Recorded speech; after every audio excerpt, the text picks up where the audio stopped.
Hi, my name is Dave Rennie and I'm represented Grace United Church. Today's reading is from Leviticus chapters 15 to 18, and I will be reading from the New International Version of the Bible. Leviticus chapter 15, Discharges Causing Uncleanness. The Lord said to Moses and Aaron, "Speak to the Israelites and say to them, when any man has an unusual bodily discharge, such a discharge is unclean, whether it continues flowing from his body or is blocked, it will make him unclean. This is how his discharge will bring about uncleanness.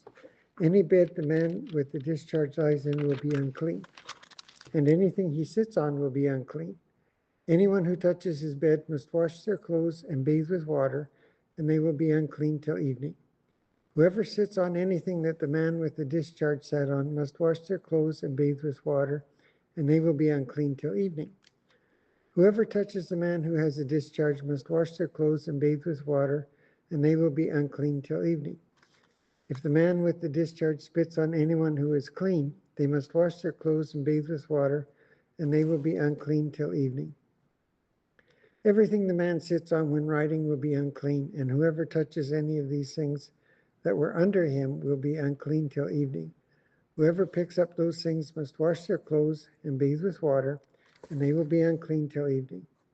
Anyone the man with the discharge touches without rinsing his hands with water must wash their clothes and bathe with water, and they will be unclean till evening. A clay pot that the man touches must be broken, and any wooden article is to be rinsed with water. When a man is cleansed from his discharge, he is to count off 7 days for his ceremonial cleansing. He must wash his clothes and bathe himself with fresh water, and he will be clean. On the 8th day he must take 2 doves or 2 young pigeons and come before the Lord to the entrance to the tent of the meeting and give them to the priest. The priest is to sacrifice them, the one for a sin offering and the other for a burnt offering.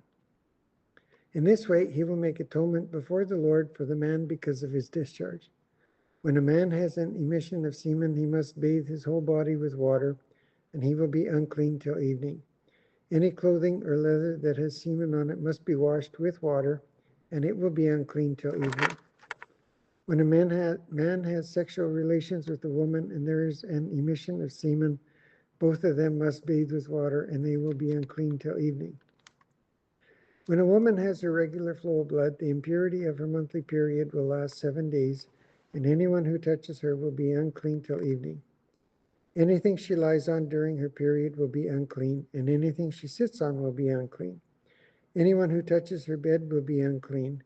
They must wash their clothes and bathe with water, and they will be unclean till evening. Anyone who touches anything she sits on will be unclean. They must wash their clothes and bathe with water, and they will be unclean till evening. Whether it is the bed or anything she was sitting on, when anyone touches it, they will be unclean till evening. If a man has sexual relations with her and her monthly flow touches him, he will be unclean for 7 days. Any bed he lies on will be unclean. When a woman has a discharge of blood for many days at a time other than her monthly period, or has a discharge that continues beyond her period, she will be unclean as long as she has the discharge, just as in the days of her period. Any bed she lies on while her discharge continues will be unclean, as is her bed during her monthly period, and anything she sits on will be unclean, as during her period. Anyone who touches them will be unclean. They must wash their clothes and bathe with water, and they will be unclean till evening. When she is cleansed from her discharge, she must count off 7 days, and after that she will be ceremonial clean. On the 8th day she must take 2 doves or 2 young pigeons and bring them to the priest at the entrance to the tent of the meeting. The priest is to sacrifice one for a sin offering and the other for a burnt offering. In this way he will make atonement for her before the Lord for the uncleanness of her discharge. You must keep the Israelites separate from things that make them unclean, so they will not die in their uncleanness for defiling my dwelling place which is among them. These are the regulations for a man with a discharge, for anyone made unclean by an emission of semen, for a woman in her monthly period, for a man or a woman with a discharge, and for a man who has sexual relations with a woman who is ceremonially unclean.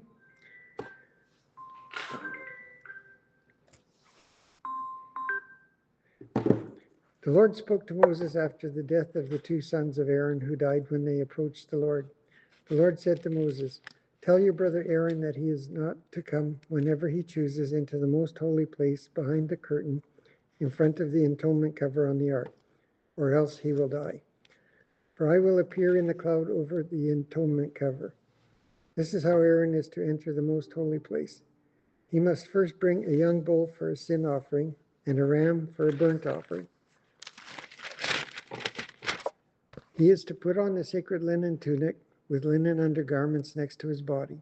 He is to tie the linen sash around him and put on the linen turban. These are sacred garments, so he must bathe himself with water before he puts them on. From the Israelite community, he is to take 2 male goats for a sin offering and a ram for a burnt offering. Aaron is to offer the bull for his own sin offering to make atonement for himself and his household. Then he is to take the 2 goats and present them before the Lord at the entrance to the tent of meeting. He is to cast lots for the 2 goats, one lot for the Lord and the other for the scapegoat. Aaron shall bring the goat whose lot falls to the Lord and sacrifice it for a sin offering. But the goat chosen by the lot as the scapegoat shall be presented alive before the Lord to be used for making atonement by sending it into the wilderness as a scapegoat. Aaron shall bring the bull for his own sin offering to make atonement for himself and his household, and he is to slaughter the bull for his own sin offering. He is to take a censer full of burning coals from the altar before the Lord and 2 handfuls of finely ground fragrant incense. Take them behind the curtain. He is to put the incense on the fire before the Lord, and the smoke of the incense will conceal the atonement cover above the tablets of the covenant law, so that he will not die. He is to take some of the bull's blood and with his finger sprinkle it on the front of the atonement cover. Then he shall sprinkle some of it with his finger 7 times before the atonement cover. He shall then slaughter the goat for the sin offering for the people, and take its blood behind the curtain and do with it as he did with the bull's blood. He shall sprinkle it on the atonement cover and in front of it. In this way he will make atonement for the most holy place because of the uncleanness and rebellion of the Israelites, whatever their sins have been. He is to do the same for the tent of meeting which is among them in the midst of their uncleanness. No one is to be in the tent of meeting from the time Aaron goes in to make atonement in the most holy place until he comes out, having made atonement for himself, his household, and the whole community of Israel. Then he shall come out to the altar that is before the Lord and make atonement for it. He shall take some of the bull's blood and some of the goat's blood and put it on all the horns of the altar. He shall sprinkle some of the blood on it with his finger 7 times to cleanse it and to consecrate it from the uncleanness of the Israelites. When Aaron has finished making atonement for the most holy place, the tent of meeting and the altar, he shall bring forward the live goat. He is to lay both hands on the head of the live goat and confess over it all the wickedness and rebellion of the Israelites, all their sins, and put them on the goat's head. He shall send the goat away into the wilderness in the care of someone appointed for the task. The goat will carry on itself all their sins to a remote place, and the man shall release it into the wilderness. Then Aaron is to go into the tent of meeting and take off the linen garments he put on before he entered the most holy place, and he is to leave them there. He shall bathe himself with water in the sanctuary area and put on his regular garments. Then he shall come out and sacrifice the burnt offering for himself and the burnt offering for the people, to make atonement for himself and for the people. He shall also burn the fat of the sin offering on the altar. The man who releases the goat as a scapegoat must wash his clothes and bathe himself with water. Afterward he may come into the camp.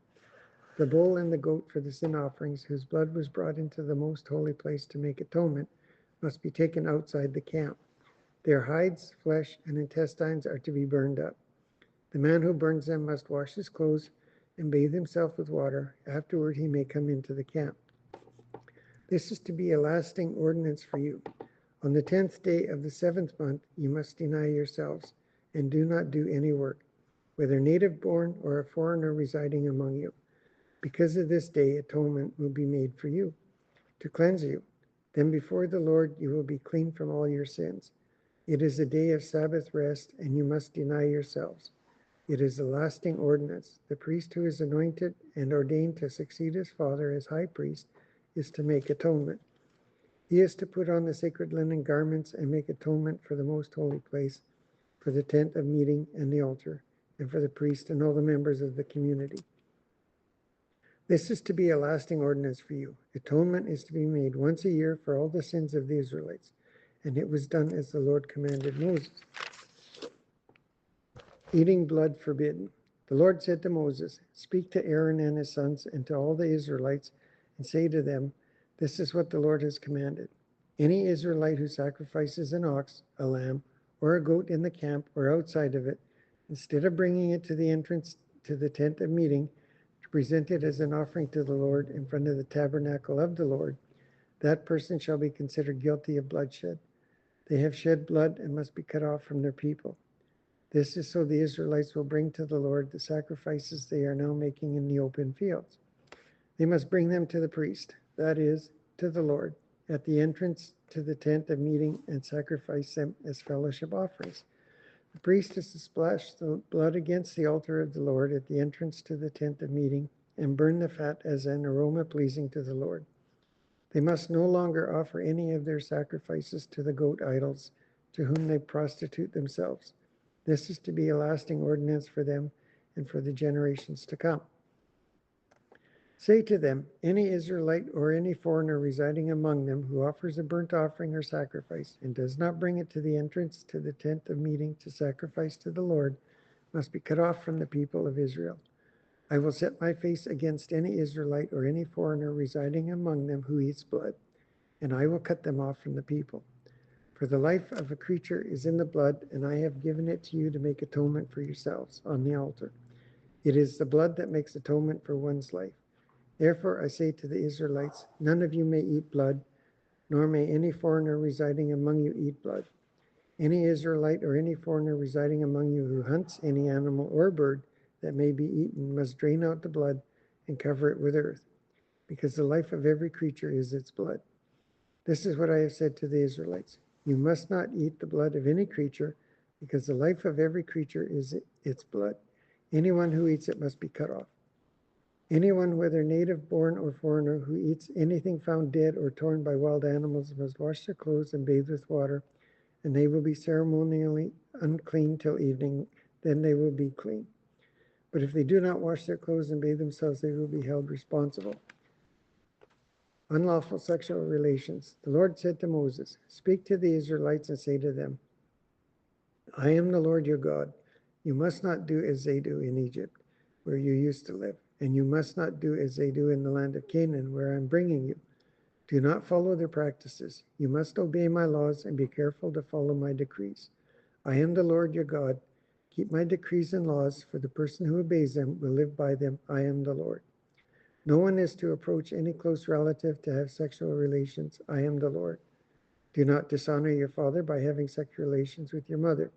She is your mother. Do not have relations with her. Do not have sexual relations with your father's wife. That would dishonor your father. Do not have sexual relations with your sister, either your father's daughter or your mother's daughter, whether she is born in the same home or elsewhere. Do not have sexual relations with your son's daughter or your daughter's daughter. That would dishonor you. Do not have sexual relations with the daughter of your father's wife born to your father. She is your sister. Do not have sexual relations with your father's sister. She is your father's close relative. Do not have sexual relations with your mother's sister, because she is your mother's close relative. Do not dishonor your father's brother by approaching his wife to have sexual relations. She is your aunt. Do not have sexual relations with your daughter-in-law. She is your son's wife. Do not have relations with her. Do not have sexual relations with your brother's wife. That would dishonor your brother. Do not have sexual relations with both a man and her daughter, a woman and her daughter. Do not have sexual relations with either her son's daughter or her daughter's daughter. They are her close relatives. That is wickedness. Do not take your wife's sister as a rival wife and have sexual relations with her while your wife is living. Do not approach a woman to have sexual relations during the uncleanness of her monthly period. Do not have sexual relations with your neighbor's wife and defile yourself with her. Do not give any of your children to be sacrificed to Molech, for you must not profane the name of your Lord God. I am your Lord. Do not have sexual relations with a man as one does with a woman. That is detestable. Do not have sexual relations with an animal and defile yourself with it. A woman must not present herself to an animal to have sexual relations with it. That is a perversion. Do not defile yourselves in any of these ways, because this is how the nations that I'm going to drive out before you became defiled. Even the land was defiled, so I punished it for its sin, and the land vomited out its inhabitants. But you must keep my decrees and my laws. The native born and foreigners residing among you must not do any of these detestable things. For all these things were done by the people who lived in the land before you, and the land became defiled. And if you defile the land, it will vomit you out as it vomited out the nations that were before you. Everyone who does any of these detestable things, such persons must be cut off from their people. Keep my requirements and do not follow any of the detestable customs that were practiced before you came, and do not defile yourselves with them. I am the Lord your God. The word of the Lord.